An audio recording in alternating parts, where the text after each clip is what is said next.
ഭാവഗായകൻ P Jayachandran അന്തരിച്ചു.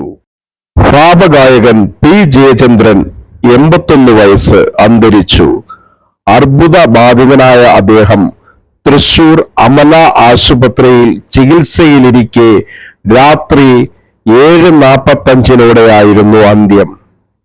1944 March 3 സംഗീതജ്ഞനായ Tripunithura Ravi Varma Kochaniyan തമ്പുരാന്റെയും Subhadra കുഞ്ഞമ്മയുടെയും മൂന്നാമത്തെ മകനായി പാലിയത്ത് ജയചന്ദ്രക്കുട്ടൻ എന്ന പി ജയചന്ദ്രൻ എറണാകുളം ജില്ലയിലെ രവിപുരത്ത് ജനിച്ചു.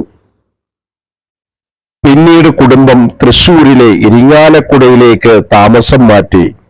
കഥകളി, മൃദംഗം, ചെണ്ടവായന, പൂരം, പാടകം, ചാക്യാർകൂത്ത് എന്നിവയിലെല്ലാം കമ്പമുണ്ടായിരുന്ന പി ജയചന്ദ്രൻ സ്കൂൾ കലോത്സവങ്ങളിൽ സജീവ സാന്നിധ്യമായിരുന്നു.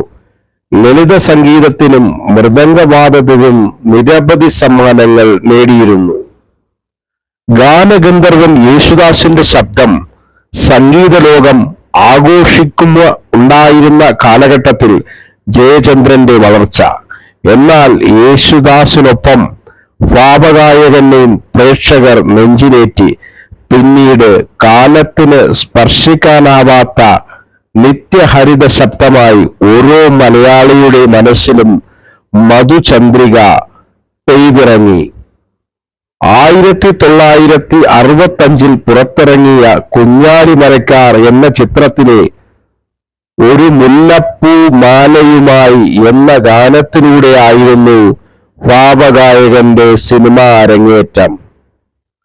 ആ ചിത്രം പുറത്തു വരുന്നതിന് മുൻപ് ദേവരാജൻ, പി ഭാസ്കരൻ കൂട്ടുകെട്ടിൽ പിറന്ന മഞ്ഞിലയിൽ മുങ്ങിത്തോർത്ത് എന്ന ഗാനം ജയചന്ദ്രനെ പ്രശസ്തനാക്കി.